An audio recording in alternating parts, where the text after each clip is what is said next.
আসসালামু আলাইকুম।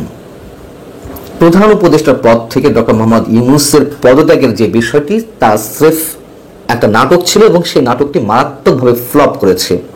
এখনো পর্যন্ত অধিকাংশ রাজনৈতিক দল এবং রাজনৈতিক বিশ্লেষক সহ সাধারণ মানুষের অধিকাংশেরই এমনটাই ধারণা, এবং ভাবা হয়েছিল যে এই নাটক করে বেশ ভালো কিছু করা যাবে, লাভবান হওয়া যাবে, এবং এমন একটি গুঞ্জন ছড়িয়ে দিতে পারলে সবাই এসে ডক্টর মোহাম্মদ ইউনূসকে ঘিরে ধরবে, বলবেন যে না না না, আপনাকে যেতে দিব না, আমরা যেভাবে হোক আপনাকে থাকতে হবে, আপনিই আমাদের সর্বসেরা অভিভাবক।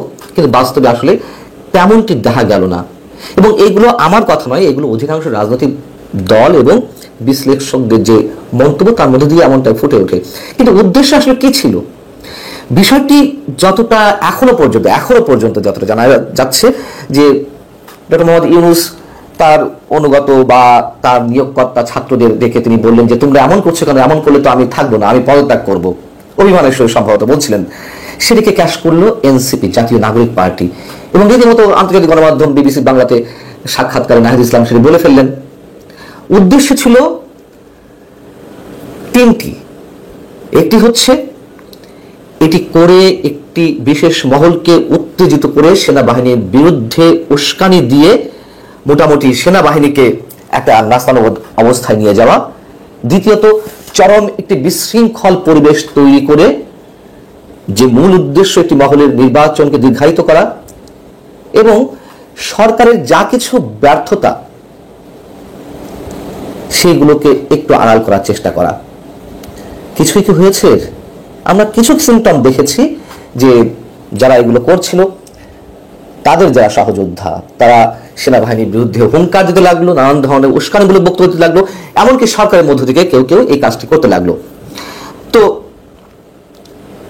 বিএনপি নেতা সালাউদ্দিন আহমেদ তিনি কি বলছেন একটি টেলিভিশনের সাক্ষাৎকারের সময়? তিনি বলছেন যে ডক্টর মোহাম্মদ ইউনূসকে তো কেউ পদত্যাগ করতে বলেনি, যিনি পদত্যাগ করতে যাচ্ছিলেন উনি যদি পদত্যাগ করতে চান সেটি একান্তই ওনার ব্যক্তিগত বিষয়, আমরা তাকে পদত্যাগ করতে বলিনি। সেনাপ্রধান সম্পর্কে সালাউদ্দিন আহমেদ বলছেন সেনাপ্রধান এমন কিছু বলেননি যা তার জুরিসডিকশনের মধ্যে পড়ে না, বরং সাধারণ মানুষের যে চাওয়া প্রত্যাশা সেটি প্রতিফলিত হয়েছে সেনাপ্রধানের বক্তব্যে। এবং এরপরেও যদি উনি একান্তই ব্যক্তিগতভাবে তার দায়িত্ব পালনে অপারগতা প্রকাশ করেন সেটি তার বিষয়, রাষ্ট্র তার বসে থাকবে না, পৃথিবীর কোনো কিছুর জন্য বা কারোর জন্যই কোনো কিছু থেমে থাকে না। আরেকটি ইঙ্গিত তিনি দিয়েছেন যে ডক্টর মোহাম্মদ ইউনূস ওয়ানরিবের সময় একটি রাজনৈতিক দল গঠন করতে চেয়েছিল, এখন তার মনে কি অবস্থা আমরা জানি না। বিবিসিকে বিএনপির কোন নেতা বলছেন নির্বাচনের সুনির্দিষ্ট রোডম্যাপ ও 3 জন উপদেষ্টার পদত্যাগের যে দাবি ছিল তাদের, সেই ভাবনা থেকে বা এই ভাবনাগুলো আড়ালে নেওয়ার জন্য, বিতর্কগুলো এড়ানোর জন্য এমন একটি নাটক করা হয়েছে।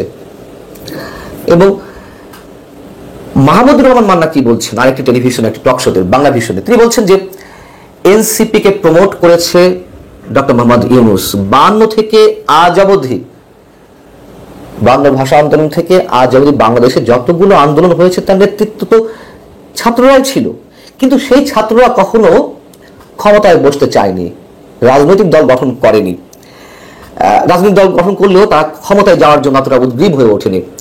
কিন্তু 24 আন্দোলনের ছাত্ররাই তারা যে টার্গেট নিল ক্ষমতায় যাওয়ার, সেটিকে উৎসাহিত করেছেন ডক্টর মোহাম্মদ ইউনূস। উনি যদি পদত্যাগ করতে চানই সত্যি সত্যি, তাকে দড়ি দিয়েও কেউ বেঁধে রাখতে পারবে না। এবং উনি যেটি বলেছেন সেটি কথার কথা, এমনটাই মাহমুদুর রহমান মান্নার, মানে জাতীয় ঐক্যের মাহমুদুর রহমান মান্নার ব্যাখ্যা। এখন জামায়াতে ইসলামী কি বলছে? জামায়াতে ইসলামী একটা সর্বদলীয় আলোচনা সভার আহ্বান জানালো। এবি পার্টি কি করলো? সংবাদ সম্মেলন করে তারা বলল যে অন্তর্বর্তীকালীন সরকারের যে সব উপদেষ্টার কারণে জাতীয় ঐক্য বিনষ্ট হয়েছে এবং তারা বিভিন্ন বিতর্কিত কর্মকাণ্ডের মধ্যে ঢুকে পড়েছেন, তাদের পদত্যাগ করতে হবে। মানে কিছু ক্ষেত্রে গিয়ে সব ভাব বেরিয়ে আসছে, বিষয়টি এরকম। হেফাজতে ইসলামী বলল ডক্টর মোহাম্মদ ইউনূস আমাদের অভিভাবক আর সেনাপ্রধান আমাদের স্তম্ভ। গণ অধিকার পরিষদ একটু সম্মান জানিয়ে কথা বলেছে ডক্টর মোহাম্মদ ইউনূসের প্রতি, না না স্যার আপনাকে যেতে দেবো না, আপনি যে দায়িত্ব নিয়ে এসেছেন তা আপনাকে পালন করতে হবে। আর এসবের মধ্য দিয়ে যা কিছু আমাদের সামনে স্পষ্ট হলো, তাতে বিষয়টি এমন নয় যে ডক্টর মোহাম্মদ ইউনূস না থাকলে বিশাল কিছু হয়ে যাবে, এবং যারা নাটকটি করতে চেয়েছিল এবং এটির মধ্য দিয়ে এক ধরনের জিহাদ ঘোষণা করতে চেয়েছিল সেনাবাহিনীর বিরুদ্ধে, সেটি বোধ হয় আর এগোচ্ছে না। তবে তারপরেও বলি, তারা কিন্তু থেমে নেই। যে কোনো ইস্যুকে কেন্দ্র করে বাংলাদেশকে অস্থিতিশীল করা একটা ভয়ঙ্কর প্রচেষ্টা তারা নিশ্চয়ই করবে। এখন ডক্টর মোহাম্মদ ইউনূসের সামনে কি করার রয়েছে, তিনি কি করতে পারেন?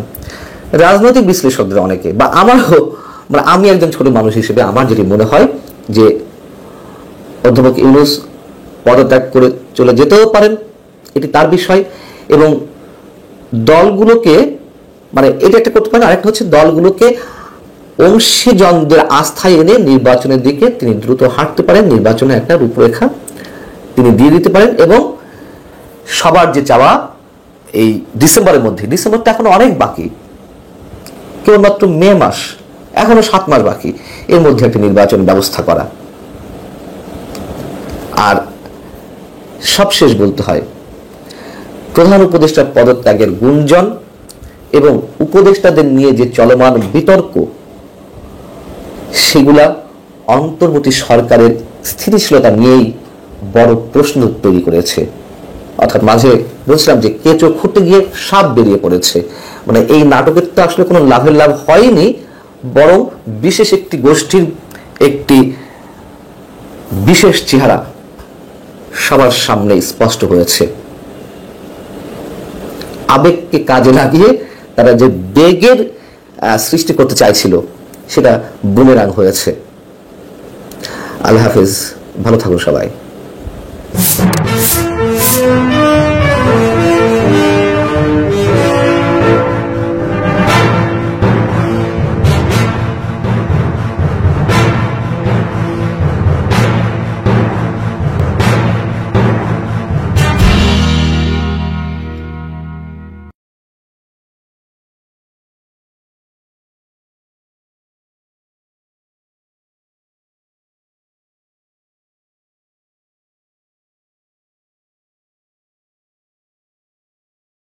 প্রিয় দর্শক, সাজ্জাদ কাদেরের প্রীতি এবং শুভেচ্ছা নিন। এই মুহূর্তে আপনাদের সামনে কথা বলতে এসেছি দেশ এক ভয়ঙ্কর গৃহযুদ্ধের মুখে।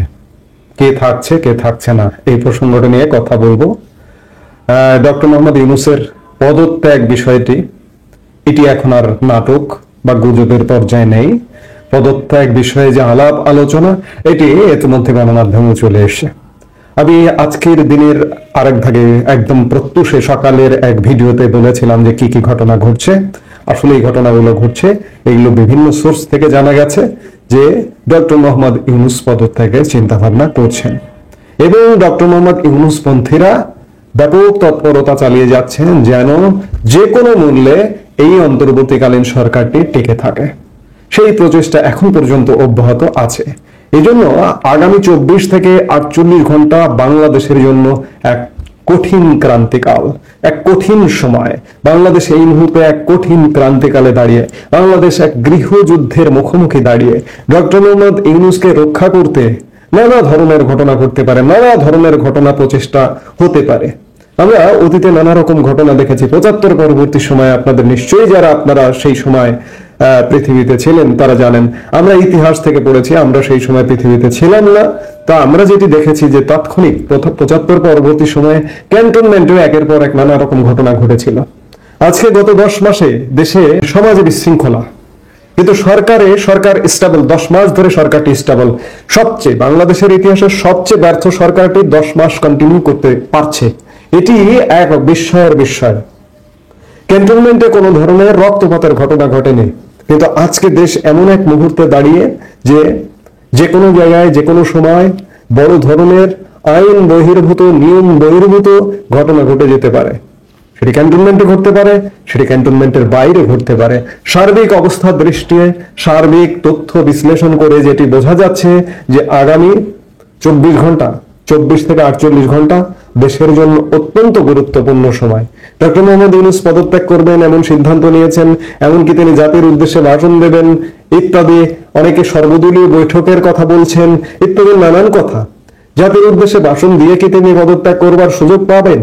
এর আগে তো নির্বাচিত সরকার, আওয়ামী লীগ সরকারের প্রধানমন্ত্রী শেখ হাসিনাও কিন্তু জাতির উদ্দেশ্যে ভাষণ দিয়ে পদত্যাগ করবার সুযোগ পাননি। সে জায়গায় ডক্টর মোহাম্মদ ইউনূস কি পদত্যাগ করবার সুযোগ পাবে? নানা প্রশ্ন সামনে আসছে। ইউনূসপন্থীরা, ইউনূস সমর্থকরা প্রতিনিয়ত গতকাল দিনভর, দিনের শেষ ভাগ থেকে শুরু করে সারা রাত ব্যাপী এবং এখন পর্যন্ত আমরা যে মুহূর্তে কথা বলছি দৌড়ঝাঁপ চলছে এই পরিস্থিতি, উদ্ভূত পরিস্থিতিটাকে ট্যাকেল করা। এই যে বর্তমানে যে রাজনৈতিক দলগুলো আছে, এই রাজনৈতিক দলগুলোর মধ্যে ঐক্য ধরে রাখা এবং এই সবাই মিলে, এই রাজনৈতিক দলগুলো সবাই মিলে ডক্টর ইউনূসকে রক্ষা করবার সর্বশক্তি নিয়োগ করেছে। কিন্তু শেষ পর্যন্ত কে জিতবে, কে হারবে এটি বলা কঠিন। ইউনূসপন্থীরা আরেকটি কথা বলে বেড়াচ্ছেন, বলে যাচ্ছেন যে ডক্টর মোহাম্মদ ইউনূস থাকবে, সেনাপ্রধান থাকবে না। আপনি কি মনে করেন? আপনি একদম নিউট্রাল, নিরপেক্ষ দৃষ্টিতে কি মনে করেন সেনাপ্রধান থাকবে কি থাকবে না? আমি মনে করি, আমি জোর দিয়ে বলি, আগাগোড়ায় বলি যে বাংলাদেশটাকে যদি এই অরাজকতা থেকে কেউ রক্ষা করতে পারে তাহলে সেটি সেনাবাহিনীর পক্ষেই সম্ভব। এছাড়া রাজনীতি এই মুহূর্তে হযবরল অবস্থা। আর এই যে অরাজনৈতিক ডক্টর মোহাম্মদ ইউনূস, তাদেরকে তো দেখছেন গত 10 মাসে দেখবার অভিজ্ঞতা, এর চেয়ে বড় 10 মাস দেখবার জন্য একটি সরকার যথেষ্ট। আমি শুরুতেই বলেছি যে একটি বাংলাদেশের ইতিহাসে সবচেয়ে ব্যর্থ সরকার কিভাবে এতদিন ধরে দায়িত্ব পালন করতে পারে সেটি এক বিস্ময়। সেই বিস্ময়কার কাজ চলছে। এই বিস্ময়ের অবসান নিঃসন্দেহ দরকার এবং সেনাবাহিনী আমাদের পাশে থাকতে হবে। সেনাবাহিনীর উপর আমরা আস্থা রাখতে চাই, সেনাপ্রধান জেনারেল ওয়াকারুজ্জামানের প্রতি আস্থা রাখতে চাই। সেনাপ্রধান জেনারেল ওয়াকারুজ্জামান দেশের আইন, দেশের সংবিধানের আলোকে নিয়োগপ্রাপ্ত একজন ব্যক্তি। আমি গতকালকের ভিডিওতেও বলেছি, আমি বিভিন্ন সময়ের ভিডিওতে বলি যে ডক্টর মোহাম্মদ ইউনূস আইন বহির্ভূত ভাবে নিয়োগপ্রাপ্ত একটি সরকার বা একটি সরকার প্রধান। সেই ডক্টর মোহাম্মদ ইউনূস একটা আইন বহির্ভূত জিনিস যদি আপনি মানেন তাহলে আপনি আইন অমান্যকারী। আপনার বিবেককে প্রশ্ন করুন যে এমন একটি সরকার আপনি কিভাবে মানেন? আমি তো মানি না। আমি তো এই দেশের নাগরিক, আমার মতো লক্ষ কোটি মানুষ মানে না। এই দেশে একটা যে সরকার আছে গত 10 মাসে, আমি মনে করি না। সেই জায়গায় যারা মনে করছেন ডক্টর মোহাম্মদ ইউনূস থাকতে হবে, তারা বিশাল এক ষড়যন্ত্রের অংশ। আমি মনে করি সেনাপ্রধান থাকতে হবে এবং সেনাপ্রধান থেকে ডক্টর মোহাম্মদ ইউনূসের অবসান ঘটলে একটি তত্ত্বাবধায়ক সরকার। আমি গতকালকের ভিডিওতে আবারও বলছি যে গতকালকের ভিডিওতেও বলেছি তত্ত্বাবধায়ক সরকার এই মুহূর্তে গঠন করা সম্ভব।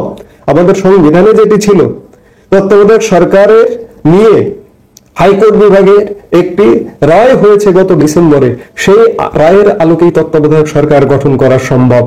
আমরা প্রত্যাশা করব যে আগামী 24 ঘন্টা থেকে 48 ঘন্টায় আসলে কি পরিস্থিতি হয়, কারণ শেষ পর্যন্ত এরা ম্যানেজ করে ফেলতে পারে কিনা সেটিও একটি ব্যাপার। তবে ডক্টর মোহাম্মদ ইউনূস পন্থীদের মধ্যে শতভাগ হতাশা বিরাজমান, তারা আশা ছেড়ে দিয়েছেন, এমনকি অনেকে লুকানো শুরু করেছেন। উপদেষ্টা পরিষদের 2-1 জনও যখন থেকে, যে মুহূর্তে গত 12 মে আওয়ামী লীগকে নিষিদ্ধ, আওয়ামী লীগের কার্যক্রম নিষিদ্ধ করবার পর থেকে আসিফ নজরুল এখনো পর্যন্ত কিন্তু দেশের বাইরে। আসিফ নজরুল বুঝে গেছেন বা তখনই বুঝতেন যে দেশে একটা কিছু ঘটবে, যার কারণে তিনি নিরাপদ দূরত্বে রয়েছেন এবং নিরাপদ দূরত্বে থেকে তিনি পরিস্থিতি পর্যবেক্ষণ করছেন। পরিস্থিতি ঘোলাটে হলে তিনি আর কখনো দেশে ফিরবেন না। তো সেই জায়গায় দেশ এক ভয়ানক ক্রান্তিকালে এবং আরো নানা রকম যেসব খবর পাওয়া যাচ্ছে, একটা বড় ধরনের একটা যুদ্ধ পরিকল্পনা। এই যে যারা দেশবিরোধী, যারা সন্ত্রাসী, যারা জঙ্গি, যারা এই সরকারের সমর্থক, তারা দেশে একটা খুব বড় ধরনের মেসাকার ঘটনা ঘটবার একটা পরিকল্পনা করছেন এবং একটা নতুন আন্দোলনকে চাঙ্গা করবার একটা চেষ্টা করছেন। তারা জানেন যে এই মুহূর্তে দেশের আইন শৃঙ্খলা পরিস্থিতি ভয়ানক খারাপ, দেশের আইন শৃঙ্খলা বাহিনীকে ভেঙে দেওয়া হয়েছে। তারা ভাবছেন যে একটা নতুন আন্দোলন করে আবারও সফল কাম হবেন। এই জায়গায় সেনাবাহিনীর এবং সেনা প্রধানের স্ট্রিক ভূমিকা আমরা প্রত্যাশা করি। সেনাবাহিনী পারে এই যে আন্দোলনের নামে সহিংসতার যে পরিকল্পনাগুলো হচ্ছে সেগুলো রুখে দেওয়া। একই সাথে দেশের মানুষকে বলবো, দেশের মানুষকে সজাগ থাকতে হবে, সতর্ক থাকতে হবে এবং দেশের মানুষকে অন্তত ভালো মন্দ বুঝতে হবে। গত 10 মাসে কি হয়েছে, বিগত সময়ে কি হয়েছে, বিগত 54 বছরে কি হয়েছে, দেশের মানুষের এই বিষয়গুলা বুঝতে হবে এবং সচেতন থাকতে হবে। দেশের মানুষ যদি ঐক্যবদ্ধ হয়, 2-5 জন সন্ত্রাসী আপনাকে কিছুই করতে পারবে না। আপনি 50 জন ভালো মানুষ, সৎ মানুষ যদি ঐক্যবদ্ধ হয়ে 5 জন সন্ত্রাসীকে ধরে ফেলেন, সন্ত্রাসীরা আপনাকে কিছুই করতে পারবে না। এই জন্য আগামী 24 থেকে 48 ঘন্টা খুব বেশি গুরুত্বপূর্ণ বাংলাদেশের জন্য। বাংলাদেশের মানুষ প্রত্যাশা করব এইটি গুরুত্বের সাথে নিয়ে সচেতন থাকবেন এবং সেনাবাহিনীর প্রতি আমি এই ক্রান্তিকালে বলবো যে সেনাবাহিনীর প্রতি বাংলাদেশের মানুষ আস্থা রাখবে এবং সেনাবাহিনী আমাদের সুরক্ষা দিবে। এই মুহূর্তে এ পর্যন্তই। সবাই ভালো থাকুন, সুস্থ থাকুন। আমাদের ভিডিওগুলো